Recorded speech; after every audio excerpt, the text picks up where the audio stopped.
What if the condition of your homestead next year is determined by how you steward it this week? Principle number 1 is to know the state of your flocks. Proverbs 27 verse 23 says, "Be diligent to know the state of your flocks and attend to your herds." Here's something to think about. Do you really know the state of your homestead? Do you know exactly how much animal feed you're going through? Which animals are profitable and which are draining resources? How much your garden produced last year? Or even where your money is leaking? Most homesteaders are working hard, but they're not measuring. And what you don't measure will eventually master you. This verse isn't just about knowing sheep.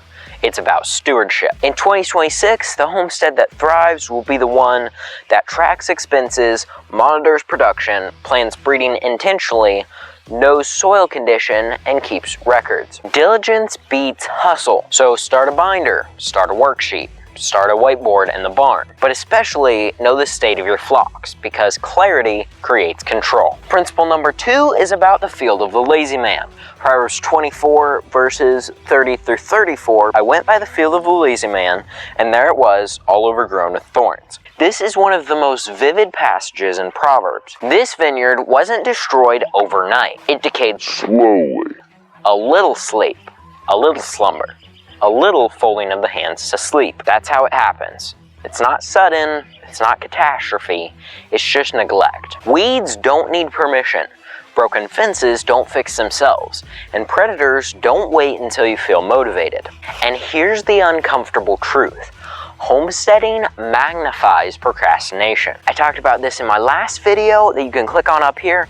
It's about how to save time on the homestead. You could ignore a bill in town for a week or so, but you can't ignore a broken water line in January. The lesson? Inspect what you expect. Schedule a weekly walk. Fix small things immediately. Pull weeds before they seed. Tighten the fence before the cow finds the weak spot. Because poverty doesn't announce itself. Instead, it creeps. Diligence is preventative maintenance. Next is principle number 3. Gather in summer. Proverbs 10 verse 5 says, "He who gathers in summer is a wise son. He who sleeps in harvest is a son who causes shame." This one is about timing. There are seasons of planting, seasons of harvesting, seasons of preserving, and seasons of resting. But if you confuse them, you lose. Summer is not for scrolling, other than maybe on Homestead and Health. Harvest season is not for hesitation. When tomatoes are ready, you can't wait 3 days. When the hay is dry, you should bale. When the fruit is ripe, you should pick and then preserve before the fruits go bad. Opportunity has a clock. And here's the deeper application. 2026 is a preparation year. If you feel urgency, that's not fear, that's wisdom. Build systems now. Plant fruit trees now. Learn new skills now.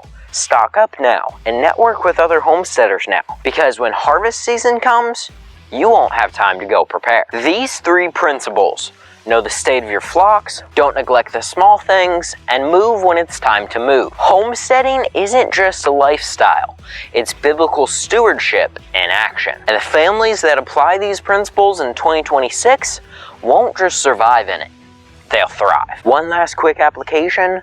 Read a proverb every single day. There are 31 books in Proverbs. Sometimes there are 31 days in a month. Read a proverb a day, and that will help your homestead tremendously. If this video encouraged you, be sure and hit that subscribe button, because unlike weeds, this channel grows on purpose. And I promise, no nettles, no broken stone walls, and absolutely no lazy man vineyards. I'll see you in the next one.